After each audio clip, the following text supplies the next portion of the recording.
Yo sé que muy probablemente la gente me va a tirar muchísimo hate por muchas de las cosas que voy a decir. Hola, aquí de nuevo mis pequeños rayitos de sol, yo soy Dani. Y yo sé, les dejé sin video la semana pasada. Una disculpa gigante, de verdad creí que me iba a dar tiempo para grabarles un segundo video, pero no pudo ser así. La semana pasada estuve de vacaciones, me fui a Monterrey a visitar a una amiga y fue una semana preciosa, divina, como no tienen ni idea. De verdad descansé. Y a veces es bueno, a veces está padre irnos de vacaciones. Yo soy muy como workaholic, me encanta trabajar y todo el tiempo estoy haciendo algo diferente. Pero llega un punto donde ese estilo de vida como que tan dirigido al trabajo nos cobra factura. Yo tuve unas semanas muy pesadas antes de irme a Monterrey. Así que ya que llegué allá y que todo el día teníamos para visitar y para comer y hacer cosas, obviamente con responsabilidad, no nos fuimos a meter ahí entre los cuerpos sudorosos de la gente sin cubrebocas, para nada.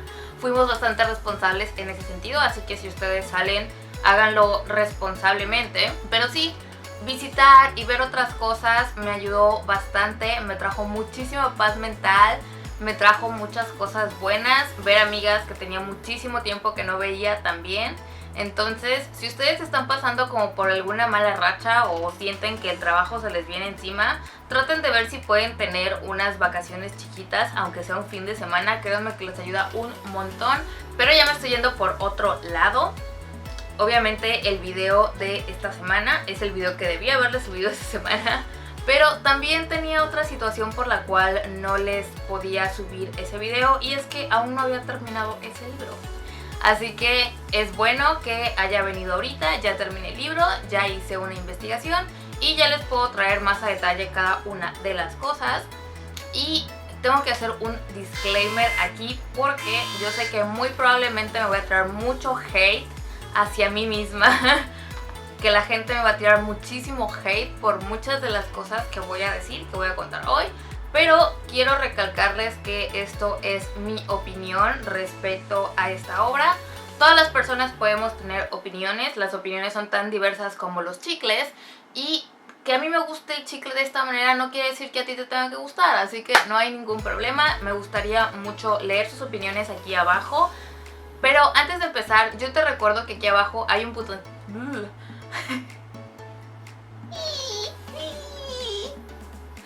Ay, sí. 6 horas después. Pero antes de empezar, yo te recuerdo que hay un botoncito rojo acá abajo que dice suscribirse. A ese le picas y a la campanita de junto para que YouTube te avise cuando subo video. Y ahora sí, vamos con el libro. Y bueno, el libro del que les voy a hablar esta semana es no otro que El Gran Tocho de Moby Dick. Y sí, es un tocho, ustedes pueden verlo aquí. Y bueno, este está empastado, o sea, bueno, tiene pastadura. Este libro de hecho es de mi papá, así que no van a ver ningún post-it, ninguna marquita por aquí, porque pues el libro no me pertenece y no tengo permiso de hacerle nada al libro, así que está básicamente intacto. Y como siempre, ya saben, tengo aquí mi acordeón porque si no, esto es divagar con Daniela y nadie quiere eso. De acuerdo, hablemos sobre el momento histórico en el que fue publicado Moby Dick. Moby Dick fue publicado el 18 de octubre de 1851. Hace ya bastante tiempo, déjenme hacer las matemáticas. Tiene 170 años esta obra, así que quiero que todos nos situemos hace 170 años. Obviamente muchos de nosotros ni siquiera habíamos llegado a este mundo y no sé si haya gente viva todavía de esa época. Honestamente, quizás sí, yo que sé, alguien que viva más de 100 años. No podemos saberlo, pero esta obra ya tiene muchísimo tiempo entre las publicaciones. Es una obra muy vieja, es una obra muy querida por mucha gente, por eso les digo que creo que me va a llevar el hate. Pero yo necesito traerles esto desde esta perspectiva actual y mía. Y el 1851 compende al siglo XIX. Ahora, situémonos históricamente en el siglo XIX. ¿Qué estaba pasando en el siglo XIX? En el siglo XIX fue cuando se vieron todas estas cosas de la Revolución Francesa, era cuando se empezaban a expandir los países hacia Asia y hacia África, fue cuando instauraron el voto, pero en un inicio, ya sabemos, el voto fue masculino, las mujeres pelearon por su derecho al voto hasta finales del siglo XIX. También fue cuando empezó todo esto del capitalismo. Unos años después de que saliera esta obra, Charles Darwin sacó su obra de El origen de las especies, que ya sabemos en qué derivó todo ese merequetengue. Y también en esta época fue cuando se abolió la esclavitud en Estados Unidos. Entonces el mundo estaba pasando por todos estos cambios súper buenos, súper increíbles. Así que quiero que sitúen históricamente la obra de Moby Dick en estos años. Y esto me parece importante por la temática de Moby Dick. Seguramente ustedes ya habrán visto alguna película. Sé que no estoy muy segura si hay dos versiones de Moby Dick como tal. Hicieron una actual con el actor de Thor, que se llama El corazón del mar, y se supone que es la historia real en la que está basado Moby Dick, porque este libro aparentemente está basado en una historia real, aunque obviamente Herman Melville se tomó muchas licencias para hacer esta obra. Y bueno, por si ustedes no lo saben, por si ustedes nunca han leído Moby Dick y nunca lo han escuchado y están como los papás de Matilda, inserte aquí esa escena. What is this trash you're reading? It's not trash, Daddy. It's lovely. It's called Moby Dick by Herman Melville. Moby what? This is filth, trash.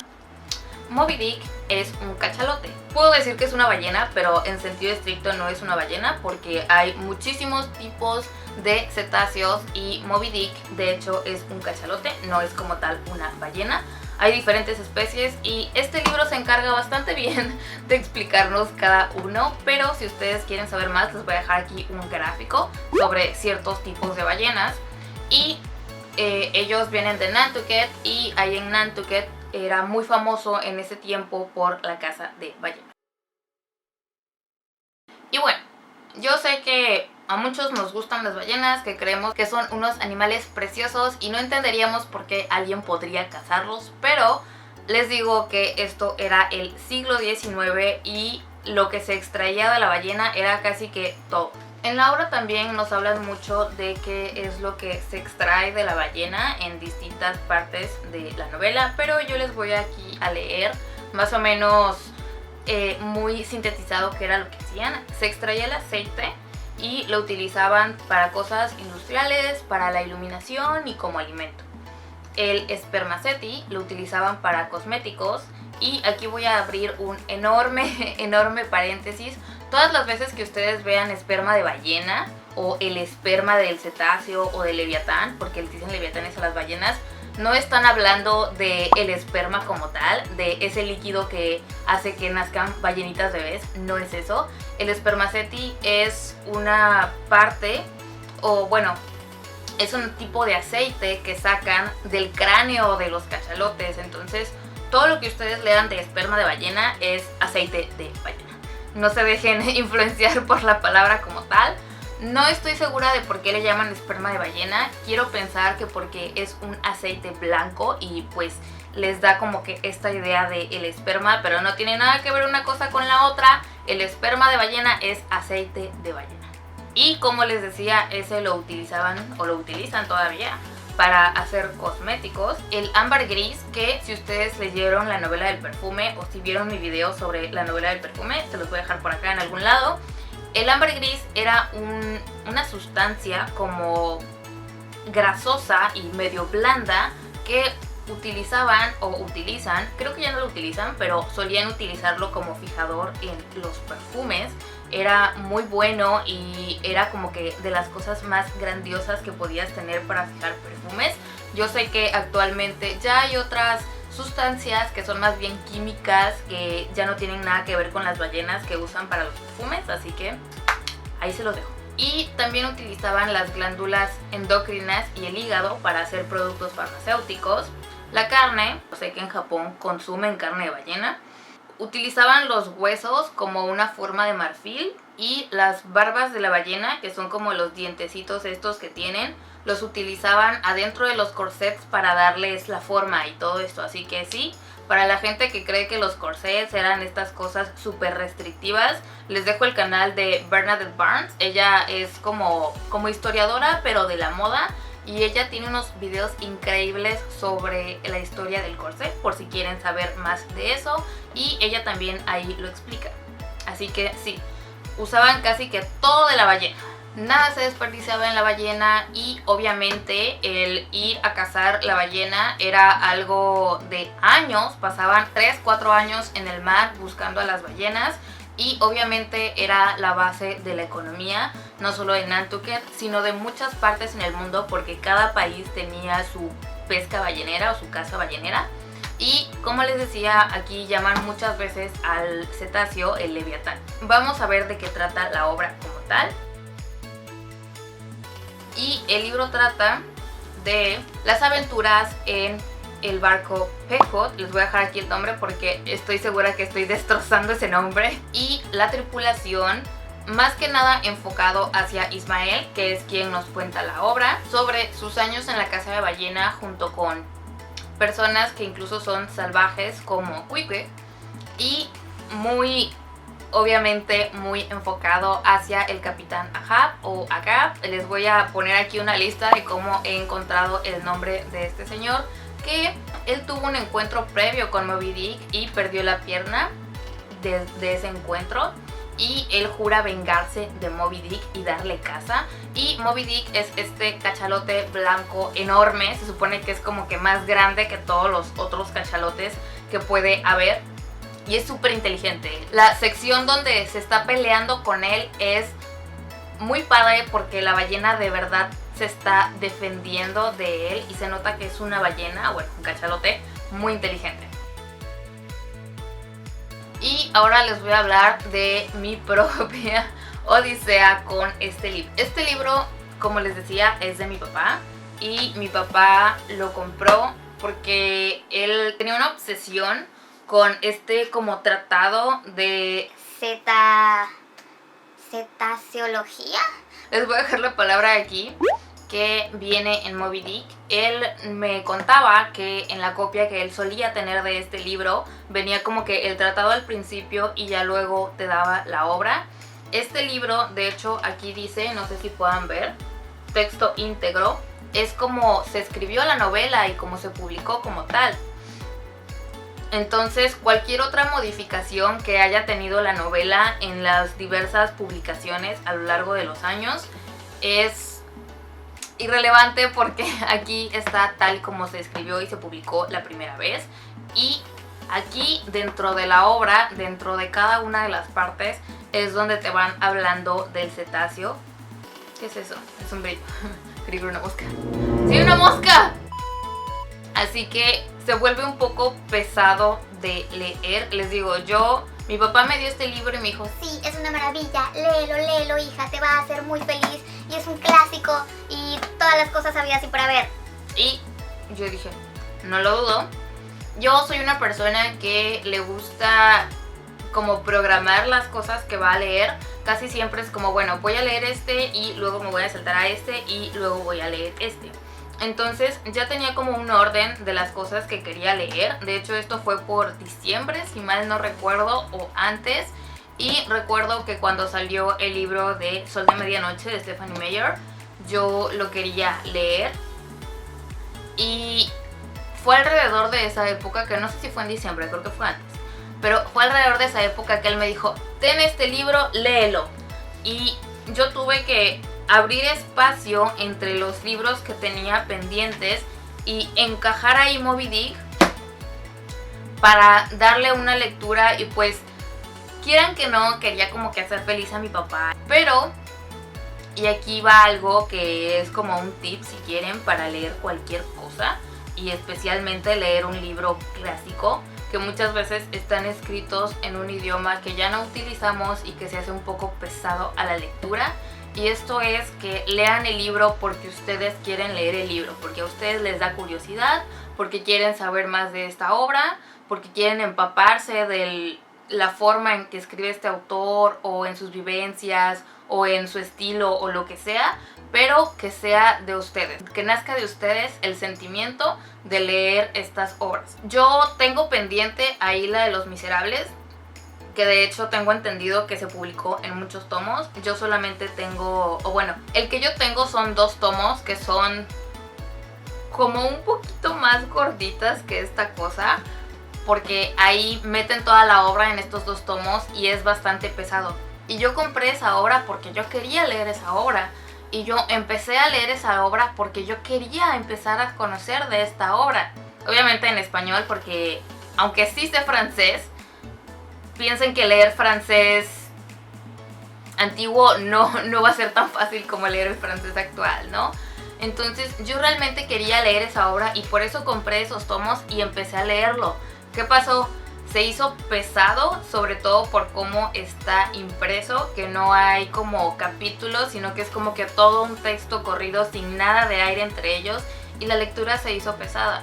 No les voy a decir que no fue interesante, no les voy a decir que abandoné esos libros para el resto de mi vida. Los quiero leer y los voy a seguir leyendo, pero los voy a leer cuando yo sienta que es momento de seguir leyéndolos. Entonces yo entré a Moby Dick más como una encomienda de leer este libro, más que como quiero leer este libro, y creo que eso fue un error para mí, el quererlo leer como, si quieren verlo, como cuando en la escuela te imponen que leas cierto libro. Así fue para mí. Entonces no les voy a mentir, lo sufrí, hubo partes que la sufrí de verdad. Empecé a leer este libro y, como les digo, viene escrito, aunque está traducido, obvio, viene escrito en este español ya antiguo, con ciertas palabras que ya no utilizamos y con ciertas estructuras gramaticales que ya no son muy utilizadas. Entonces a partir de ahí la lectura ya se fue haciendo más difícil. Herman Melville es de este tipo de escritor que te describe todo súper detalladamente, desde cuando entras a una habitación y cómo está el piso y cómo están las paredes y cómo está vestida la otra persona y a qué huele y no sé qué. Yo sé que hay personas que eso les encanta. A mí sí me gusta un poco de ambiente, pero no me gusta que sea tan excesivamente descriptivo porque pues me desespera. Yo quiero ir como que a la acción. Y mientras leía el libro y él comentaba, o bueno, los capítulos hablaban sobre cosas muy definidas, yo empezaba a perder el hilo de la historia como tal. Yo decía, ¿qué estoy leyendo? O sea, ¿de qué me está hablando este señor? O sea, ¿cuál es la historia aquí, no? Y eso también ayudó a que se hiciera como que muy pesado para mí. Entonces, si ya lo estaba leyendo como porque tenía que hacerlo y luego se empezó a hacer como pesado para mí, pues fui creciendo esa angustia en mí, y ahora entiendo por qué hay tantas personas que le tienen miedo a leer a los clásicos. Pero como les digo, si van a ellos porque quieren y si van con paciencia, sí pueden leerlos, porque he leído otros clásicos, he leído todos los de Jane Austen, que déjenme decirles, esa autora vivió hace mucho tiempo, usa lenguaje muy rebuscado. Hay unos que son bastante largos, pero me gustaron y los leí y los disfruté muchísimo. Entonces no piensen que todas las obras van a ser súper difíciles, pero piensen siempre que si van a leerlas es porque ustedes quieren leerlas, porque ustedes sienten curiosidad y porque van a tener como que cierta paciencia en la historia, ¿no? Entonces, si encuentran un autor, un clásico que sea así muy descriptivo y a ustedes les desespera, dense tiempo, lean un capítulo, distráiganse con otra cosa, distráiganse con otros libros y luego vuelvan a él. No traten como de saturar a su cabeza con algunas cosas. Vayan como digiriéndolo poco a poco y van a ver que así van a ir pues sorteando las cosas. Yo quería como que llegar full a la historia y no fue así. Como les digo, había partes que eran como muy tratado de esta palabra que no puedo pronunciar y que me desesperaban muchísimo y que yo decía, ¿qué es esto? O sea, ¿qué estoy leyendo? Ya ni siquiera está teniendo sentido en mi cabeza. Entonces hay otras versiones de Moby Dick. Si ustedes quieren leer esto, yo les recomendaría que quizás empezaran por alguna más descafeinada, quizás alguna para niños, y ya luego fueran como que escalando hasta encontrarse con la obra íntegra. Ahora también, déjenme decirles algo, uno no siempre llega a las obras en el momento justo. A veces uno se encuentra con algo cuando es muy joven y no lo puedes apreciar tan bien como cuando ya eres mayor. Eso me pasó con Drácula. Recuerdo haber leído una versión que creo que estaba como muy descafeinada en la secundaria, y aunque me gustó bastante, no fue lo mismo que cuando ya salí de la prepa y me encontré el libro de Bram Stoker. O sea, para mí fue como que me hechizó. Bram Stoker me hechizó cuando leí Drácula esa segunda vez. En la primera parte me pareció bueno, me agradó, pero no fue tan increíble para mí, no fue tan significativo para mí como cuando lo fui leyendo más grande. Entonces a veces nos ocurre eso con los clásicos. Si tú sientes que no estás listo para leer algo así como Moby Dick, no lo leas todavía, espérate. Hay muchísimo tiempo en esta vida y quizás cuando seas más grande puedas apreciar esto aún más. Entonces siento que quizás yo no lo leí en el tiempo en el que debía haberlo leído. Sentí que quizás me faltó como crecer para llegar yo a esta obra. No sé si esto tiene sentido para ustedes, pero se los estoy comentando de esta manera para que si tú no te sientes listo y dices, ¿sabes qué, Daniela? Ahorita no creo poder enfrentarme a Leviatán de esta manera, entonces no lo hagas, espérate un tiempo y cuando ya te sientas listo para surcar el océano y enfrentarte a Leviatán, entonces ya lo haces.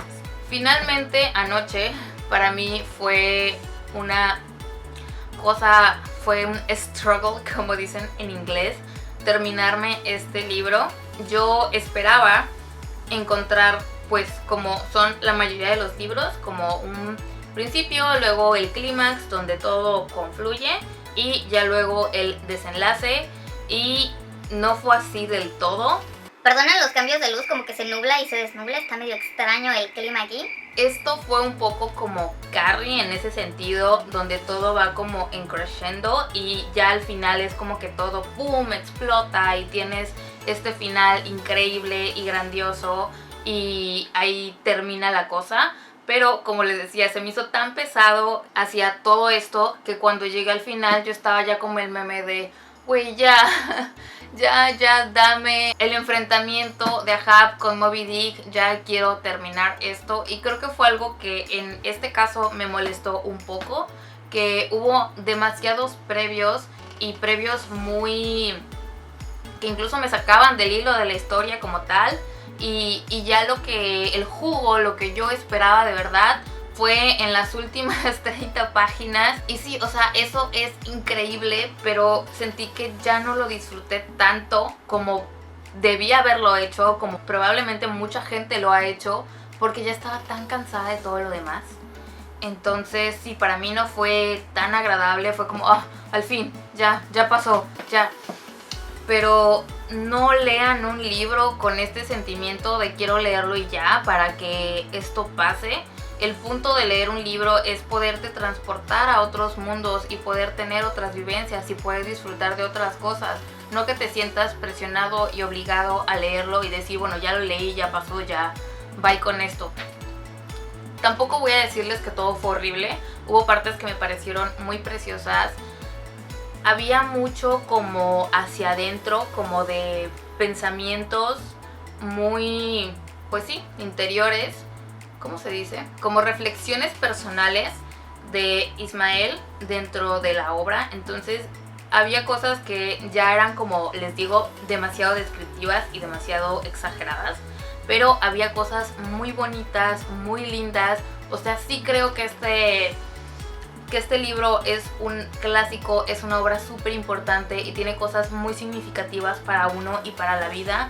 Tristemente llegué a él en un mal momento, de una mala manera, y no pude disfrutarlo como quizás lo hubiera disfrutado después. Pero sí les puedo decir que rescaté muchísimas cosas, me inspiró muchísimo para crear yo mis propios mundos y mis propias cosas. Así que no fue una pérdida total, no todo fue horrible y espantoso. Y como les digo, los clásicos son difíciles, son clásicos por algo, pero podemos sortearlos, podemos encontrar la belleza en estas cosas. Y les reitero, léanlo cuando se sientan listos y léanlos por pausas. a ustedes nadie los está correteando y sí, me siento muy satisfecha de haberlo leído. No sé si volveré a leerlo pronto, en algún momento. No, como les digo, no lo odio ni nada por el estilo. Simplemente sentí que no estaba lista para llegar a él. Y no sé, quizás en unos 10 o 20 años quiera leerlo por mi propia cuenta y lo disfrute de otra manera. Pero esos son mis consejos y mi odisea personal con Moby Dick. Que de hecho les cuento que duré 5 meses leyendo este libro. Obviamente pausándolo y poniéndolo a un lado porque me estaba costando bastante trabajo. Era mi propia lucha con el Leviatán porque el libro en sí es un Leviatán. Y bueno, seguramente muchos me van a preguntar, pero Daniela, ¿valió la pena leerlo? Creo que aquí voy a hablar otra vez de mi opinión personal. ¿Valió la pena? Sí. En muchos aspectos, les decía, me gustó mucho la novela, en otros no tanto, pero entiendo que cada quien tenemos una vista diferente. Pero como les digo, creo que es mejor que lleguen a él como de a poco y que si llegan a él en el texto íntegro y cómo se publicó y todo eso sin descafeinarlo, vayan de a poquito como construyendo algo. No quieran atascarse con el libro porque créanme que les va a caer muy pesado. Entonces vayan de a poco, digiéranlo de a poco y traten de no verlo como la lucha que yo lo vi, como con el Leviatán que es el libro, sino como un disfrute, como ir poco a poco disfrutando de esta obra y encontrándole lo significativo. Y de nuevo, no lo lean porque alguien les imponga que lo lean, léanlo porque ustedes quieren leerlo. Y bueno, creo que en este 2021 es importante hablar sobre esto porque nunca va a faltar la persona que va a decir: Es que tenemos que funar esto, es que esto es horrible, es que cómo se atreven a hacer un libro. Gente, este libro fue escrito hace 170 años. Sabemos que muchas de estas cosas no son correctas actualmente, pero el hecho de que hayan existido antes es lo que nos da a nosotros la pauta para darnos cuenta de quizás aquí hay algo que no está del todo correcto. Si no hubiéramos tenido eso, lo estaríamos teniendo ahorita. Y ahorita es cuando sí debemos pronunciarnos por cosas que sabemos que están mal. Pero si no las hubiéramos conocido, no sabríamos que están mal y las seguiríamos haciendo. ¿Por qué creen que los bosques están tan explotados y las aguas y todo eso? La gente que vino antes de nosotros no sabían que esos eran recursos que se iban a acabar.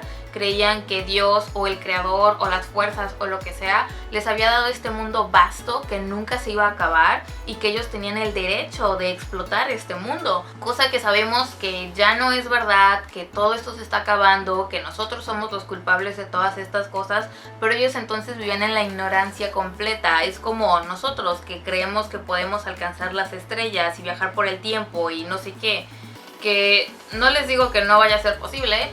Puede que sea posible, pero somos muy inocentes al respecto y quizás después nuestros hijos o en 100 años nuestros bisnietos se den cuenta que éramos unos tontos en ese sentido. Y obviamente les quiero hablar de La Casa de Ballenas y un poco de la romantización de La Casa de Ballenas, porque obviamente esto era una época distinta, esto era súper romántico y súper bonito y llega un punto donde dices, wow, qué increíble surcar el océano, ir por todo el mundo viendo ballenas, viendo el azul, siendo marinero y haciendo todas estas cosas.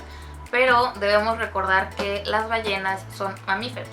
Están más cerca de nosotros de lo que creemos. Aquí en el libro, durante mucho tiempo, Ismael dice que no está muy seguro de qué son las ballenas exactamente, pero todavía las llaman peces, cuando nosotros ya sabemos que no son peces, que son mamíferos, como muchos mamíferos hay en este mundo, como nosotros mismos que somos mamíferos. Y pues las ballenas, como todos los animales, tienen derecho a vivir, a ser libres y a ser felices y a que no los estén cazando. En especial porque esta caza desmedida de ballenas es lo que ha traído a que muchas se extingan. Hay una película de Star Trek, ya voy a salir con mis cosas frikis, pero créanme, es importante y viene con el tema. Hay una película de Star Trek donde los atacan unos marcianos y usan como un cantar especial para tratar de comunicarse con ellos y ellos no saben qué es porque en esos años, en esa época ya no hay ballenas y alguien se da cuenta que suena a canto de ballena, pero no tienen cómo responder porque ya no existen las ballenas. Entonces tienen que viajar al pasado para llevar ballenas al futuro, pero viene mucho con el tema, les digo, y tiene mucho que ver con el hecho de que sí, en ese tiempo el aceite y todas estas cosas de las ballenas eran materias primas para hacer otros productos, pero ahora tenemos muchísimas formas de hacer estos productos sin necesidad de utilizar lo que producen las ballenas, lo que tienen las ballenas adentro, así que no veo tan necesario la caza de ballenas. Yo sé que hay personas que todavía lo hacen, que su familia sobrevive de eso y eso es lo que hace tan difícil que dejen de cazar ballenas, pero obviamente a mí me parece horrible que cacen ballenas porque son preciosas y porque se están extinguiendo. Y creo que ningún animal debería vivir la extinción porque es explotado por otro animal o por otro ser vivo. Entonces, yo no estoy de acuerdo con que se cacen ballenas. No piensen que porque a mí me gusta un libro sobre caza de ballenas estoy a favor de eso, claro que no. Pero también entiendo cómo en esta época esto era importante y cómo todavía es muy importante porque es el sustento de muchas familias, pero sí es un tema bien controversial y bien difícil que no vamos a encontrar la solución entre nosotros, quién sabe, déjenmelo en los comentarios, pero yo sí les puedo decir que a mí no me gusta esto de cazar ballenas. Yo amo las ballenas con todo mi ser, nunca he visto una ballena, pero son seres preciosos, tranquilos y creo que no está bien que sean cazados. Pero esto era lo que quería decirles y con esto yo cierro este video. Si te gustó, por favor regálame un like, y si no te gusta y no te sirve para nada y tú si quieres cazar ballenas, no hay ningún problema, aquí nadie te odia, al menos yo no. Pero si no te gustó, puedes picarle 2 veces al dislike. Yo entiendo el disgusto perfectamente y los vería en el siguiente video, ahora sí, la próxima semana, sin irme de vacaciones a ningún lugar. Pero oigan, les estuve compartiendo de mis vacaciones en mi Instagram, que si no me han ido a seguir ahí, se los voy a dejar por acá. Y ya que están en esas redes sociales, ¿por qué no comparten mi video en sus redes sociales? Así llevo a más gente y yo los estaría viendo la próxima semana. Bye bye.